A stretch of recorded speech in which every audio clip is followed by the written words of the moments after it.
有華人居住嘅地方，就一定見到呢對孖條。香港人叫佢做炸鬼，台灣人叫佢做炸油條，福建人就叫佢做油炸果。就算遠到歐洲、美洲、唐人街，都聽到佢哋喺油鑊度自哩炸辣嘅聲響。呢條好似雙節棍拍埋，永遠成雙成對出現，咬落鹹鹹地，兼且外脆內軟嘅炸物。你又知唔知道佢歷史呢？點解見親佢都係一媽媽嘅？大家好，我係力高，歡迎大家收睇幾分鐘變專家。呢個節目主要係分享有關飲食文化同歷史。今集要同大家講嘅題目係油炸鬼。節目未開始之前，希望大家幫忙訂閱呢個頻道，逢星期日出片，多謝支持。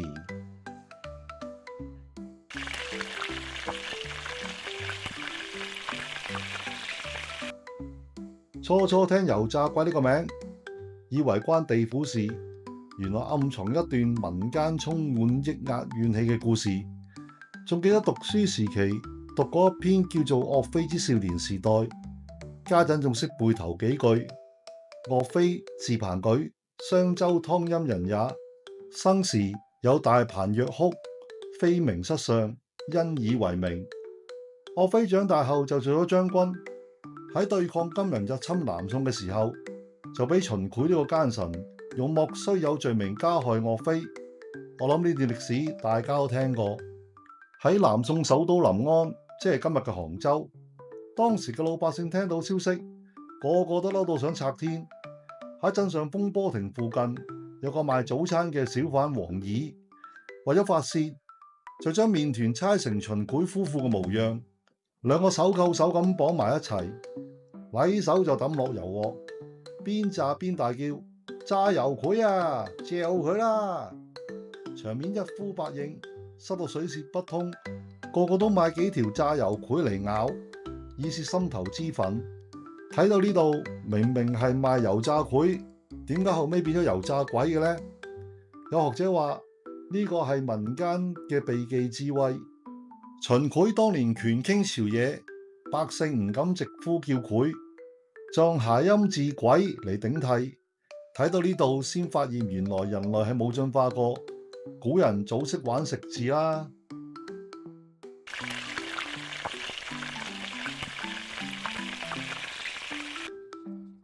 唔知大家有冇留意過點樣炸油炸鬼嘅呢？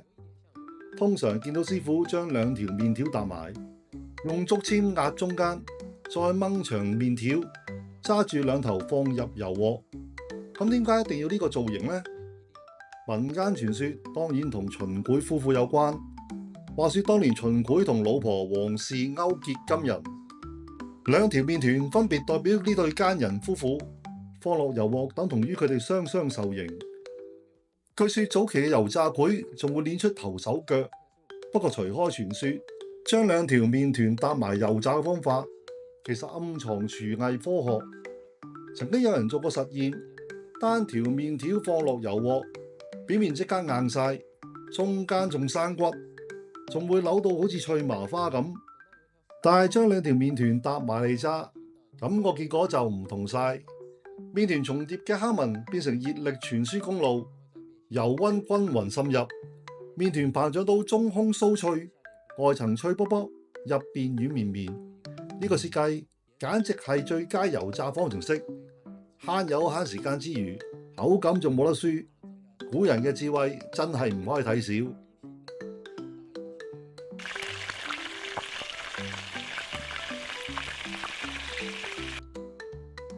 睇到呢度，其實我有啲嘢唔係好明，一個人要衰到咩程度，先會令到其他人想用油炸佢？睇翻歷史，北宋俾金人入侵後，徽欽二帝就俾金人擄走，宋高宗趙構就逃難咗去南方，史稱南宋時期。由於戰爭仲未完，趙構就派咗岳飛揮軍北伐，喊住直搗黃龍，迎翻義勝嘅口號，士氣如虹咁營救俘虜。本來係一件理所當然嘅事，難得岳飛有心有力，一雪前恥。但係有人諗到，如果真係營救成功，咁趙構咪要讓位？呢個估算究竟係趙構先諗到，就叫秦檜出手。定係秦檜先獻計，確保佢喺朝中嘅地位，咁就不得而知啦。不過我就喺度諗，秦檜陷害岳飛的而且確係有罪，但係睇咗雍正精嘅危險人物咁多集，喺判刑上就應該好大分別。究竟佢係教唆啊，定係主謀呢？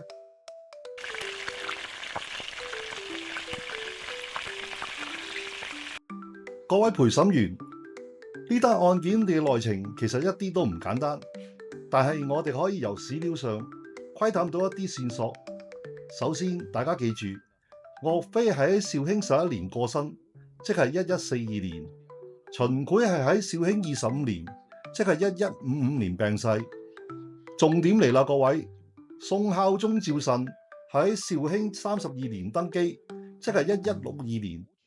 當時56歲嘅宋高宗仲行得走得，佢毅然退位，令到宋孝宗登基。點解佢要咁做呢？歷史學家就提出3點解釋。第一，因為佢想逃避對抗金人嘅責任；第二，之前同金國簽訂嘅紹興和議被金國宣布無效；第三，趙慎做咗皇帝之後，宋高宗仲成為太上皇，呢個進可攻退可守嘅位置，對於宋高宗嚟講簡直係無懈可擊。正所謂有事就宋孝宗頂，平時就可以垂簾聽政。我哋再睇翻佢之後嘅生活，佢俾班宮女服侍足25年，跨越2個年號，先至喺淳熙14年，即係1187年封光大葬，真係聽見都辛苦。講翻轉頭，當趙慎成為宋孝宗之後，為咗繼續對抗金人，增加軍隊嘅士氣，就打住太上皇宋高宗嘅名義，大張旗鼓為岳飛平反。旨意一出，岳飛即刻官復原職，後代子孫都獲得照顧安排。到咗淳熙6年，即係1179年，岳飛就獲追思武穆，呢個名號就好似頒咗個終身成就獎俾岳飛。唔單止咁，到咗宋寧宗嘉定4年，即係1211年，岳飛更加追封為岳王，從一介武夫變成王爺級人物。故事就講到呢度，問題就嚟啦。點解岳飛唔喺度成20年，要到宋高宗做咗太上皇，先至等宋孝宗追封岳飛？我個大膽假設，其實岳飛、趙慎同埋秦檜都只係一隻棋，真正下棋嘅係宋高宗趙構。唔知你對我呢個假設有咩意見呢？不妨喺留言區討論下。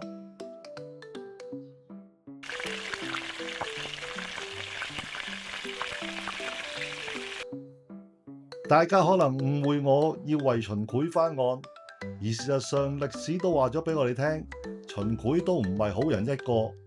但係當我聽完以下個故事之後，就戥佢哋啲後人唔抵。話說岳飛事件經過大約600年之後，乾隆年間有個狀元叫秦大士，有日去西王岳王廟視察，見到秦檜夫婦鐵像跪喺岳飛墓前。當時有其他官員就串佢：你咪秦檜嘅後代？秦大士面帶苦笑，就寫咗副對聯：人從宋後小名檜，我到墓前愧姓秦。呢件事傳代乾隆道，乾隆喺某個早朝上就問狀元秦大士：你真係秦檜嘅後人？秦大士無奈咁話：一朝天子一朝臣。暗裏邊嘅意思係奸臣得勢，因為皇帝縱容。乾隆聽完都 O 晒嘴，之後就冇問落去啦。之所以秦大士有感而發，係因為見到秦檜夫婦嘅鐵像跪喺岳飛墓前，作為後人嘆息之餘，亦都感到顏面何存。而呢類鐵像目前至少喺8處地方放置，分別係位於浙江杭州、江西九江、河南湯陰、河南開封朱仙鎮、河南淮陽、江蘇泰州、湖北鄂州、安徽亳州等地，真係令到秦檜嘅後人不堪入目。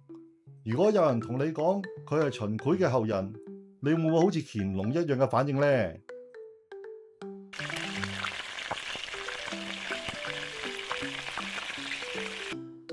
雖然油炸鬼呢種叫法喺宋朝咁出名，亦都流傳至今。但係油炸鬼唔係宋朝先出現，北魏賈思勰嘅齊民要術已經有記錄而稱為韓據嘅油氣炸物。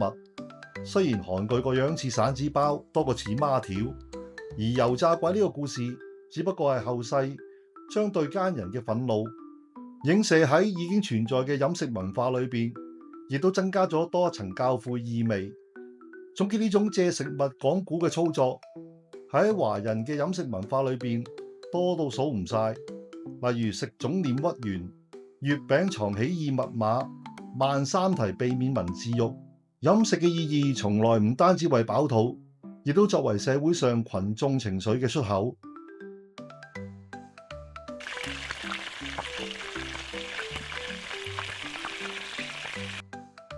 我唔知而家有幾多人仲係咁憎恨油炸鬼，但係日日就俾人炸，唔單止食粥要配油炸鬼，隔夜油炸鬼都要嚟整炸兩、鬼馬炒牛肉，甚至過嚟打邊爐。唔知你又點樣懲罰油炸鬼呢？不妨喺留言同我分享下。喜歡呢條片嘅記得俾個 like。我哋下個禮拜日再見，拜拜。